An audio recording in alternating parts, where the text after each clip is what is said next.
All right, welcome back to Behind the Bench. One of our last episodes here in the first half of the season, we get set to chat here with Nanooks assistant coach Eric Largen. Big weekend, coach. UAA with a split here at home in the first set of the Governor's Cup series. Talk about our weekend.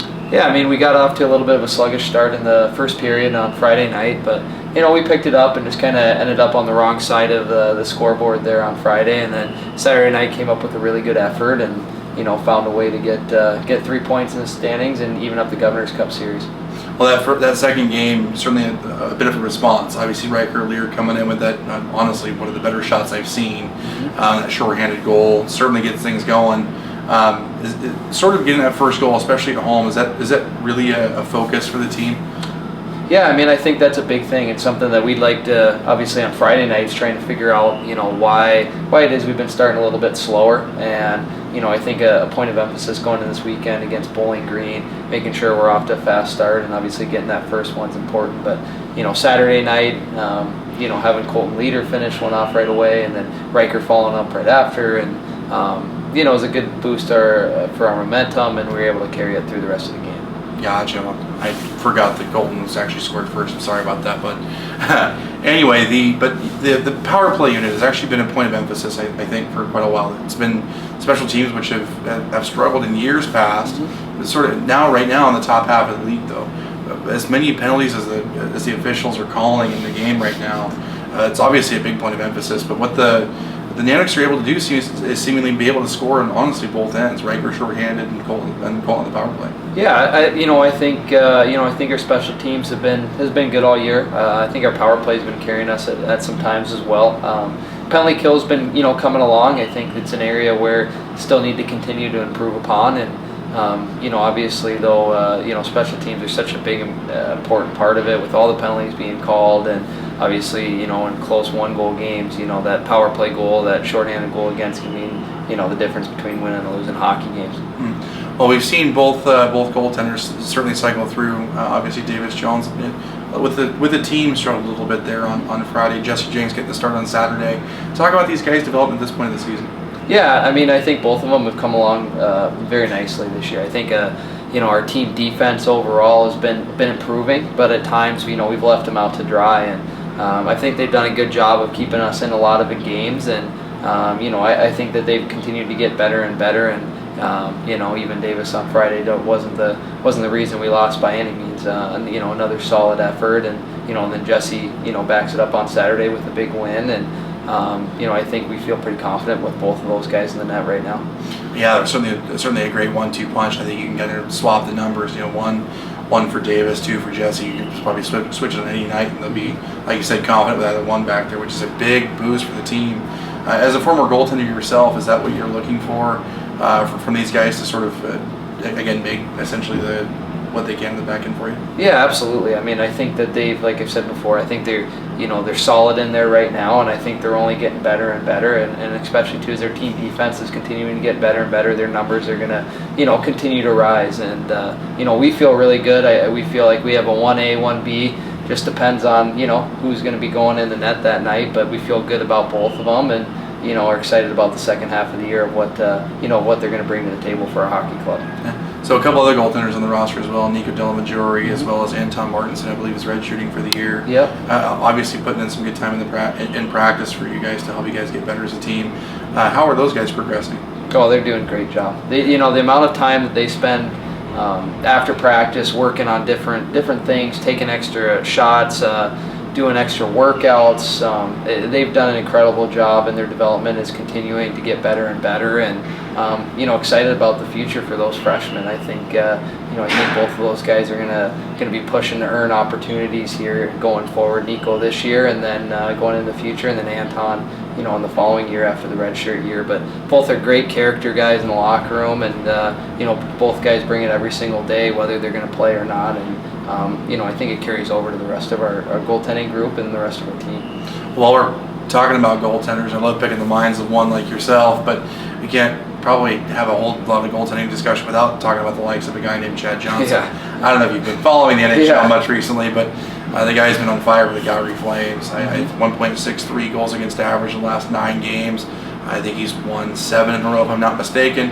obviously a product of the Alaska Nanooks as well too. Have you seen much from him on TV? Yeah, I mean, he's been incredible. Like, I was fortunate enough to have a chance to be able to, play with Chad for a couple of years, and he was a professional all the way through. Everything that he did then is carrying over to now, and it's no mystery to why he's having so much success. And I'm really happy for him, and obviously he's been tearing it up in his hometown, and it's been great. It's great for him, and hopefully continued success here going forward for him.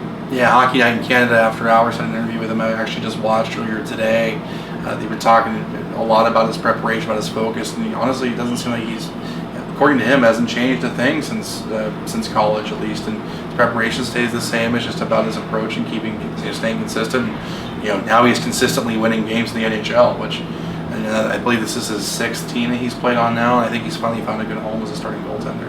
Absolutely, and I would agree with all that. His preparation is second to none, and he knows his routine and what he needs to do, and to continue to improve and get better every single day. And it's something that there's no secret to why he's doing so well in the NHL, and I know it's just going to be continued success for him because of that preparation.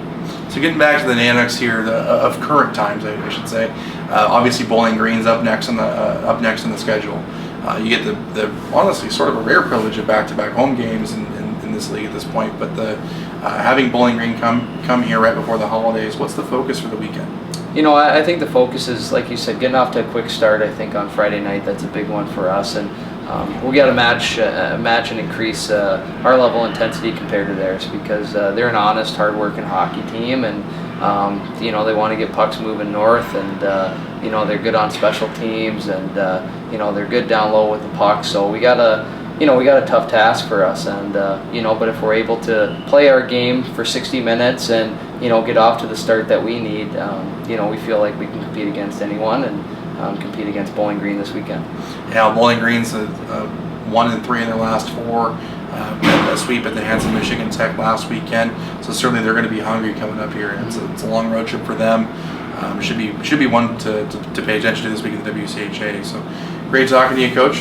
Thanks for having me. Absolutely. Up next, we're going to have Troy Van Tetering, rookies in the station, with 9 points, including 2 goals in the weekend against UAA. So stay Wanting some hockey for the holidays? Look no further than your NCAA Division I Alaska Nanooks as they take the ice against Bowling Green on Friday, December 16th and Saturday, December 17th at 7 p.m., sponsored by Fairbanks Natural Gas. On Friday, join us for a special Hockey for the Holidays Family 4-pack promotion where you can get 4 general admission tickets, 4 drinks, and 4 hot dogs for $40. Bring gifts both nights for the iHeartMedia Angel Tree presented by Kendall Auto. Be a part of Nanook Nation and get your tickets at the Patty Center box office or online at AlaskaNanooks.com. All right, welcome back to Behind the Bench. We're here with Nanooks rookie sensation, Troy Van Tetering. How are you, man? I'm pretty good. How are you? Good. So big series last weekend with UAA, 2 big goals. You now lead all freshmen on the team with 9 points, 5 goals on the year. Obviously, Division I hockey is quite a big change, but talk about your time in juniors and coming here and adapting to the Division I game. Well, I played 2 years in junior in Lloydminster in the AJHL, and had a great experience there. And then came here this year. One thing I noticed, I guess, it's a pretty big jump, not only in the pace of play on the ice, but just the atmosphere. You're in school, you're in college, and you're traveling a lot. So it's definitely a big jump, both in the pace of play and the lifestyle of it all. So you're playing with the Bobcats. Who's your biggest rival in the A-League? Ooh, our biggest rival, I'd have to say, was Bonnyville. Bonnyville, okay. Yeah. So you're playing here for UAF. You had that series last weekend against UAA. How does that compare? Oh, it compares. They're quite the same. We dislike every player on their team, and we wanna beat them every single game. So yeah, the rivalry is awesome actually, and I mean we went down there and got to play them and got to feel it in their rink, and then now we get to feel it in ours. So yeah, we're excited to go down there and end the series down there. Yeah, well, there you go. Nothing like having to beat them on their home ice and take the Absolutely. Governor's Cup again, right? Definitely. Yeah. So a big weekend for you. You coming now to Bowling Green at home, back-to-back weekends at home. What's the preparation like from your perspective? I think for us it's a different team, so we have to adapt to that. But I think a big thing for our preparation is to start on Friday. Throughout the year we've been a little bit got away from our game on Fridays and took us that extra game to get going on Saturday. So I think for us, it's about preparing for that Friday night right off the bat. Well, certainly the games at home, I think Coach Ferguson alluded to that quite a bit in his speech last week. Games at home have been sort of a struggle a little bit up until this weekend. I think we'd won one game prior to that, and of course the big win there on Saturday against UAA. But coming at, like you said, attacking Friday, Bowling Green is obviously first up. At Friday night, is getting out of the gate really important, getting that first goal? I think it is, especially in our home rink where we haven't been very good all year, and especially on the Friday nights where we've usually come out flat and not been on top of our games. So I think the first shift, the first goal is going to be huge on Friday night.